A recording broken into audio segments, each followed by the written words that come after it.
नमस्कार, स्वागत है आपका आपकी अपनी यूट्यूब चैनल नॉलेज शेड्यूल में। आइए बात करते हैं आज एडिड जूनियर हाई स्कूल भर्ती परीक्षा के सभी महत्वपूर्ण तथ्यों की, जैसे परीक्षा का समय, प्रश्नों का प्रकार, प्रश्नों की संख्या, प्रश्नों का कठिनाई स्तर, प्रश्नों का पूर्णांक, प्रश्न पत्र का प्रारूप, परीक्षा उत्तीर्ण करने के लिए कितने अंक लाने होंगे और नेगेटिव मार्किंग पेपर में है या नहीं। तो सबसे पहले बात करते हैं परीक्षा का समय। परीक्षा का समय यहाँ पर जो दिया है वो है 2.5 घंटा यानी कि 150 मिनट। कितना? 2.5 घंटा या 150 मिनट। और अगर पूर्णांक की बात करें तो पूर्णांक है 150 अंक, जिसमें प्रश्न की संख्या होगी 150 अंक। प्रश्न का प्रकार अगर देखा जाए तो प्रश्न का प्रकार है बहुविकल्पीय प्रश्न या कह सकते हैं एमसीक्यू टाइप क्वेश्चंस। कठिनाई स्तर की बात करें तो ये स्नातक स्तर का होने वाला है। अब बात करते हैं प्रश्न पत्र के प्रारूप की। प्रश्न पत्र का जो प्रारूप है उसको 2 खंडों में विभाजित किया गया है। पहला खंड इन्होंने यहाँ रखा है जो सभी के लिए अनिवार्य है, वह है सामान्य ज्ञान, जिसमें 50 एमसीक्यू टाइप क्वेश्चन आपको मिलेंगे और इसका अंक होगा 50। इसके अलावा एक वैकल्पिक भाग है जिसको खंड ख आप कह सकते हैं, जिसमें 100 एमसीक्यू टाइप क्वेश्चन होंगे और 100 ही इसका पूर्णांक होगा। इसमें आप चयन, जैसा कि आप जानते हैं कि जब भी आपने अपना फॉर्म भरा होगा तो उसमें कोई भी वैकल्पिक विषय आपसे नहीं पूछा गया था। तब आप क्या करेंगे, आपको पेपर में सभी खंड ख में सभी वैकल्पिक विषय आपको दिए जाएंगे। जो भी आपका प्रश्न वैकल्पिक विषय है आप उसे चुनकर उसे ही हल करेंगे और इसके बाद आपका जो चयन प्रक्रिया है वो आगे सुचारू रूप से चलाई जाएगी। तो इसमें आपको चयन कैसे करना है एक बार देख लेते हैं। यदि आपने स्नातक में मुख्य विषय के रूप में कोई भी भाषा का चयन किया है, जैसे संस्कृत, हिंदी या अंग्रेजी भाषा, तब आप अपना वैकल्पिक विषय इनमें से जो भी भाषा आपके पास है वो ले सकते हैं। अगर आपके पास संस्कृत है तो आप संस्कृत ले सकते हैं, आपके पास हिंदी है तो आप हिंदी ले सकते हैं, आपके पास इंग्लिश है तो आप इंग्लिश ले सकते हैं। इसके अलावा यदि आप सामाजिक अध्ययन मुख्य विषय के रूप में पढ़ चुके हैं तब आप सामाजिक अध्ययन भी ले सकते हैं। अगर बीकॉम वाले स्टूडेंट की बात करें तो बीकॉम वाले स्टूडेंट ना तो आर्ट साइड के होते हैं और ना ही साइंस साइड के होते हैं, तो ऐसी स्थिति में उनके लिए सामाजिक अध्ययन विषय का चयन करना उचित होगा। बात करें बीएससी वाले या बीटेक वाले स्टूडेंट की, तो बीटेक वाले स्टूडेंट के लिए आप गणित का विषय का चयन कर सकते हैं और बीएससी वाले स्टूडेंट अपने सब्जेक्ट के अकॉर्डिंग विज्ञान या गणित का चयन कर सकते हैं। ये बात हुई आपके प्रश्न पत्र के प्रारूप की। आइए अब देखते हैं कि प्रधानाध्यापक का चयन और उसका प्रश्न पत्र का प्रारूप कैसा है। तो प्रधान अध्यापक के लिए 2 प्रश्न पत्रों का यहाँ पर उल्लेख किया गया है। एक प्रश्न पत्र जो सहायक अध्यापक के लिए है वही प्रधान अध्यापक को भी देना होगा, जिसमें प्रश्न पत्र में 150 अंक होंगे और 150 प्रश्न होंगे। जो प्रश्न पत्र सहायक अध्यापक ने दिया है वही प्रश्न पत्र प्रधान अध्यापक को भी देना होगा। इसके अतिरिक्त जो प्रश्न पत्र है उसमें शैक्षिक प्रबंधन एवं प्रशासन की बात कही गई है। ये आपका दूसरा प्रश्न पत्र होगा जिसमें 50 प्रश्न होंगे और 50 ही उसका पूर्णांक भी होगा। परीक्षा का समय आपको 1 घंटा दिया जाएगा या कहिए 60 मिनट आपको परीक्षा करने के लिए दिए जाएंगे। प्रश्न का प्रकार होगा बहुविकल्पीय एमसीक्यू जिसको आप कहते हैं। कठिनाई का स्तर इसका भी स्नातक ही होगा। इसके बाद बात करते हैं प्रश्नों की संख्या, जो अभी हमने आपको बताई कि 50 एमसीक्यू प्रश्न होंगे और 50 ही उसके अंक भी दिए जाएंगे।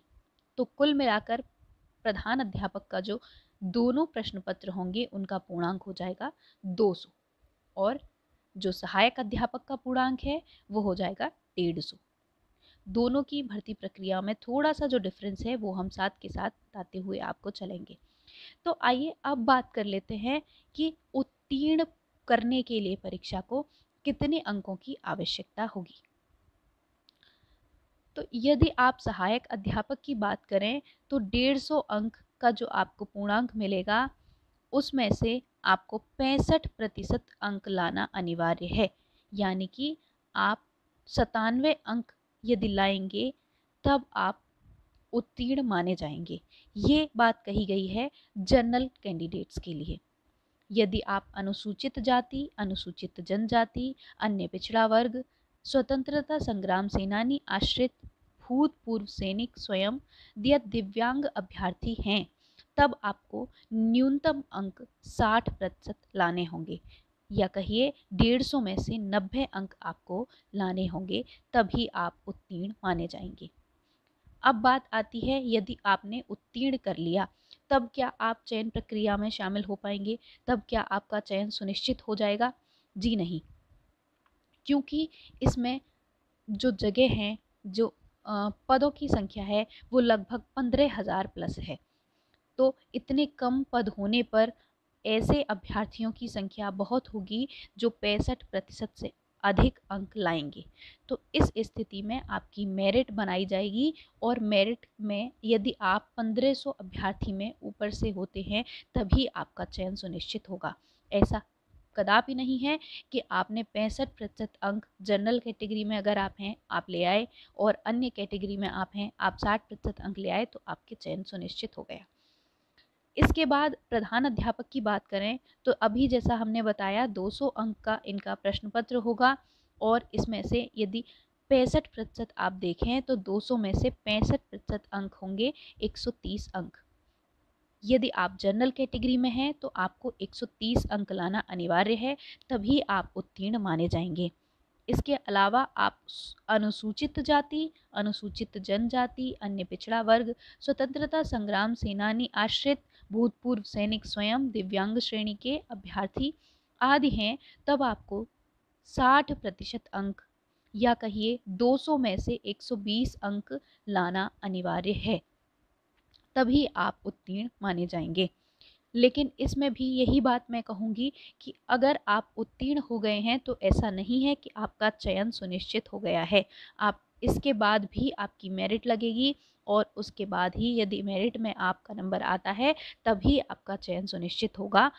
तो चलिए अब देखते हैं कि आपकी जो मेरिट है वो किस तरह से बनेगी, कैसे कैसे आपको हाई स्कूल, इंटर, स्नातक उपाधि या प्रशिक्षण अहार्ता के अंकों को सम्मिलित करना है अपनी लिखित परीक्षा की मेरिट में। तो हाई स्कूल की यदि बात करें तो हाई स्कूल में आपको 10% अंकों को लेना है, इंटरमीडिएट में 10% अंक, स्नातक उपाधि में 10% अंक और प्रशिक्षण अहार्ता यानी कि जो बीएड बीटीसी जो भी आपने किया है उसके 10% अंक आप लेंगे। और जो भी भर्ती परीक्षा आपकी होगी लिखित परीक्षा 60% अंक उसके लगाए जाएंगे, जिसके बाद आपकी मेरिट बनेगी। 60% अंक जो हैं आपके वो होंगे आपके रिटन एग्ज़ाम के। इसके अलावा 10% अंक आपके बीएड या बीटीसी के, 60% अंक हैं आपके किसके, लिखित परीक्षा के, और 40% अंक हैं आपके आपके जितनी भी आपकी शैक्षिक अहार्ता है उसकी, और तब आपका 100% अंक होगा।